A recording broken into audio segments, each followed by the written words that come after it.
മഴയിൽ ദുരിതം അനുഭവിക്കുന്ന ജനങ്ങൾക്ക് അടിയന്തര സഹായം എത്തിക്കുന്നതിനായി തിരുവനന്തപുരം നഗരസഭയുടെ നേതൃത്വത്തിൽ ദുരിതപേത്തിന് കൈത്താങ്ങ് സഹായവാഹനം ഫ്ളാഗ് ഓഫ് ചെയ്തു.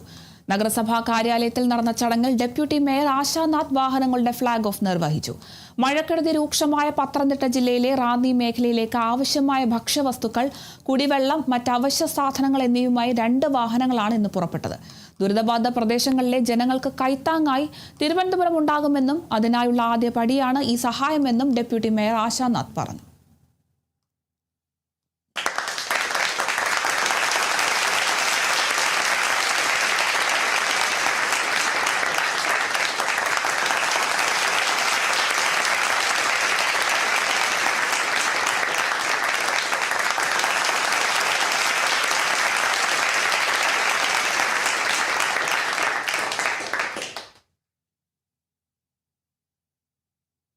നമ്മൾ ഒട്ടും പ്രതീക്ഷിക്കാത്ത നിരവധിയായിട്ടുള്ള ആളുകളുടെ സഹായം നമുക്ക് ലഭിച്ചിട്ടുണ്ട്. നമ്മൾ ഒറ്റ ദിവസം കൊണ്ട് തന്നെ ഏകദേശം 3 ലോഡോടും നമുക്ക് കളക്ട് ചെയ്യാൻ സാധിച്ചു.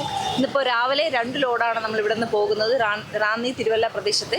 അതിനുശേഷം ഉച്ചയ്ക്ക് ശേഷം ബാക്കി ലോഡുകൾ കൂടി ഇവിടെ നിന്ന് കളക്ട് ചെയ്ത് പോകുന്നതായിരിക്കും. ഇതിൽ ഒരുപാട് പേര് സഹായിച്ചു. രാഷ്ട്രീയം നോക്കാതെ, രാഷ്ട്രീയമോ മതമോ ജാതിയോ ഒന്നും തന്നെ നോക്കാതെ ദുരന്തമുഖത്തുള്ള സഹോദരങ്ങൾക്ക് ഒരു സഹായവുമായിട്ട് ഒരുപാട് സുമനസ്സുകൾ നമ്മളെ സഹായിച്ചിട്ടുണ്ട്. അതിന് ഒരുപാട് നന്ദി. കൗൺസിലേഴ്സ് ഉണ്ട്, റെസിഡൻസ് അസോസിയേഷൻ്റെ ആളുകളുണ്ട്, വീട്ടമ്മമാരുണ്ട്, ഒരുപാട് പേരുണ്ട്. അപ്പോൾ എല്ലാവർക്കും ഒരുപാട് നന്ദി. കാരണം നമ്മൾ ഒരിക്കൽ കൂടി തെളിയിച്ചിരിക്കുകയാണ്, നമ്മുടെ സഹോദരങ്ങൾ ഒരിക്കലും അവർക്കൊരു ആപത്ത് വരുമ്പോൾ നമ്മൾ ആരും അവരെ ഇട്ടിട്ട് പോവില്ല. നമ്മളെല്ലാവരും ഒറ്റക്കെട്ടായിട്ട് ഒരേ മനസ്സോടുകൂടി അവരോടൊപ്പം ഉണ്ടാകും. പ്രത്യേകിച്ച് തിരുവനന്തപുരത്ത് ആളുകൾ, നമ്മൾ ട്രിവാൻഡ്രം എന്ന് പറയുമ്പോൾ തലസ്ഥാന നഗരി എന്ന് പറയുമ്പോൾ നമ്മുടെ വലിയൊരു റെസ്പോൺസിബിലിറ്റിയാണ് അവരെയൊക്കെ തന്നെ അവരോടൊപ്പം നിൽക്കുക എന്നുള്ളത്. അത് നമ്മൾ വീണ്ടും ഒരിക്കൽ കൂടി തെളിയിച്ചിരിക്കുകയാണ്.